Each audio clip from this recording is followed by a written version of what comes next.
হয় বিধায়ক প্ৰদীপ হাজৰিকা যিগৰাকীয়ে আচলতে নিজকে কৰ্মঠ আৰু কৰ্মপটু বুলি বিভিন্ন সময়ত দাবী কৰে তেওঁৰ সমষ্টিৰ এটা ঐতিহাসিক পথক লৈ কিদৰে ৰাজনীতি চলিছে কিদৰে তেওঁৰ ভগ্নী ঠিকাদাৰ ৰূপী কুইন হাজৰিকাৰ নেতৃত্বত লুণ্ঠন চলিছে ৰাজকোষৰ ধন ইতিমধ্যেই পূৰ্বৰ যিটো সম্প্ৰচাৰ পোনপটীয়া সেই তাত আমি দেখুৱাইছিলোঁ ৰাইজৰ ক্ষোভ দেখুৱাইছিলোঁ পুনৰ আহিছোঁ এই পথটোৰেই আন এছোৱাৰ কাহিনী ক'বলৈ প্ৰাগ নিউজৰ দৰ্শকে বাহাৰৰ কেমেৰাত ইতিমধ্যেই স্পষ্ট ৰূপত দেখিছে এই পথটো হৈছে ভৰলুৱা তিনিআলিৰ পৰা ঐতিহাসিক ৰামখাপীঠলৈ নিৰ্মাণ হ'ব লগা 2 কিলোমিটাৰ এটা দীঘল পথৰুৱা পথ এই পথটোৰ লগত এই বৃহত্তৰ এটা অঞ্চলৰ জনসাধাৰণৰ যাতায়াত ব্যৱস্থাটো জড়িত কিন্তু গুৰুত্বপূৰ্ণ কথাটো হৈছে যে 1,62,00,000 টকাৰে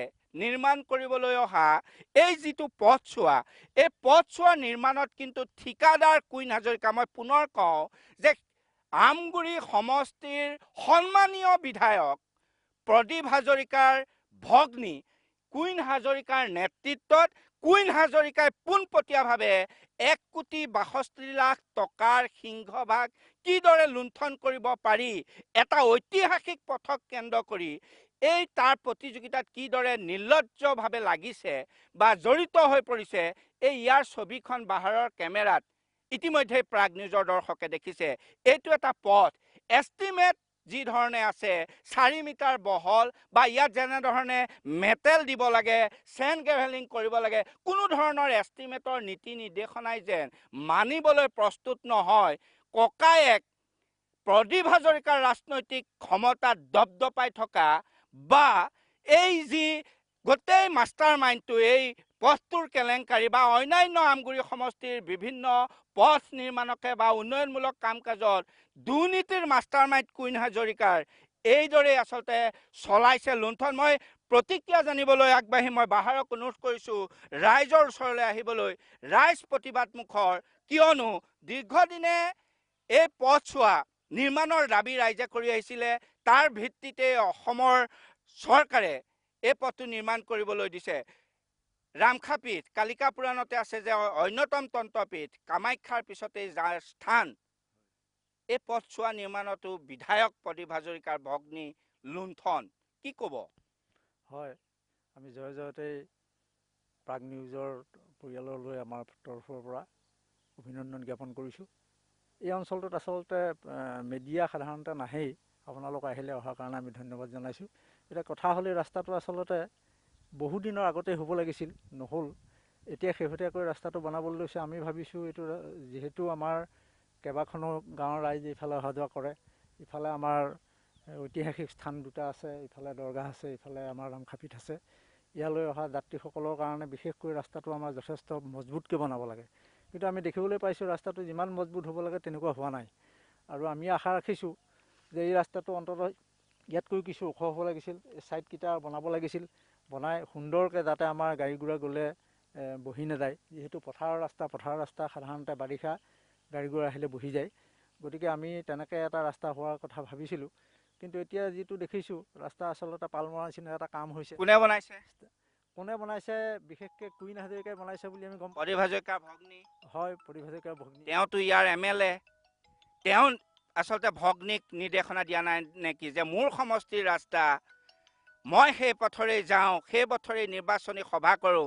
ভালকৈ আপোনাক মোবাইলটো অকণমান ৰাখক কোৱা নাই বুলি ভাবে নেকি প্ৰদীপ হাজৰিকাক আপোনালোকে অভিযোগ দিছে নেকি না মই নিজাববীয়াকৈ কুইন হাজৰিকাকে লগ পাইছোঁ কুইন হাজৰিকাই কৈছে ৰাস্তাটো মই খুব সুন্দৰকৈ বনাম যাতে ৰাইজে পিছত বদনাম দিবলৈ নাপায় এতিয়া দেখা গৈছে কুইন হাজৰিকাৰ ফালৰ পৰা কি হৈছে আমি নাজানো কিন্তু বাকীসকলে হয়তো যিসকলক ইয়াত ৰাস্তাটো চাবলৈ দিছে কাম কৰিবলৈ দিছে সেইসকলে হয়তো ৰাস্তাটো কুইন হাজৰিকাৰটো দায়িত্ব তেওঁ ঠিকাদাৰ দায়িত্ব নিশ্চয় হয় নিৰ্বাচনী আশ্বাসৰ দৰে ৰাস্তা ভাল কৰাৰো কিন্তু আশ্বাস দিছিল কুইন হাজৰিকাই কিন্তু এই ভাল কৰাৰ যিটো স্বৰূপ এই স্বৰূপটো প্ৰাগ নিউজৰ দৰ্শকে দেখিছে স্থানীয় ৰাইজৰ প্ৰতিবাদ দেখিছে শুনিছে আৰু অনুভৱ কৰিছে এইদৰে আচলতে আমগুৰি সমষ্টিত বিধায়ক প্ৰদীপ হাজৰিকাৰ ভগ্নীয়ে কিদৰে লুণ্ঠন চলাইছে ছাত্ৰ সন্থাৰ প্ৰতিনিধি আছে কি ক'ব হয় আজি আমি দিখৌমুখ আঞ্চলিক ছাত্ৰ সন্থাই তীব্ৰ প্ৰতিবাদ গঢ়ি তুলিছোঁ ইয়াত আপোনালোকে দেখিবলৈ পাইছে বিভাগীয় ঠিকাদাৰৰ কিছুমান কামৰ নমুনা যি দ্বিতীয়খন কামাখ্যা বুলি ক'ব পাৰি, যি অসমৰ 3খন তন্ত্ৰপীঠৰ ভিতৰত এখন ৰামখাপীঠ, আৰু ইয়াতে অৱস্থিত আছে সৌৰাগুৰি আজানপীৰ দৰগাহ। এই পথটো আজিলৈকে কিন্তু ভালদৰে কৰিব পৰা নাই।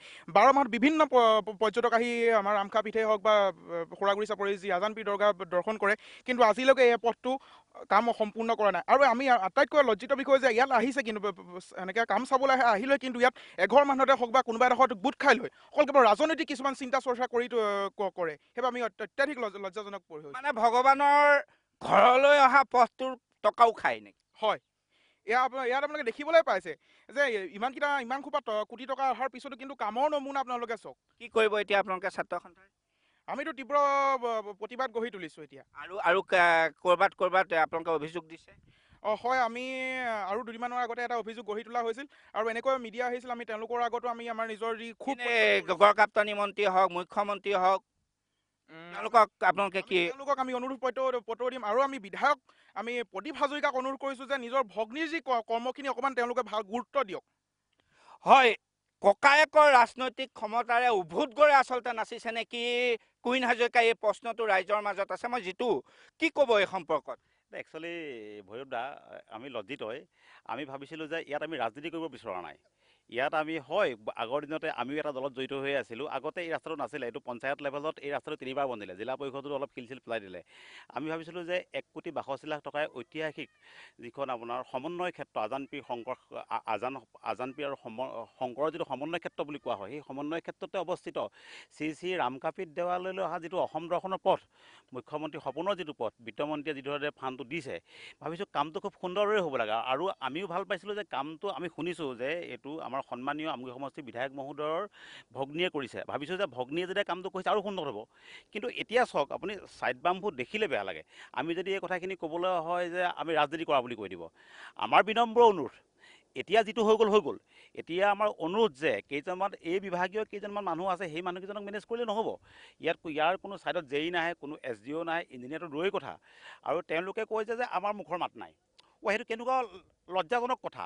কাম এটা কৰা হয়, পাৰ্চেণ্টেজ চবেই খাব লাগিব, কিন্তু এই কামটো আপুনি চাওক, এই জাবৰ দি চাওক, এই ৰাস্তাটো কেনেকৈ পুলিছে। সাংঘাতিক এটা কথা।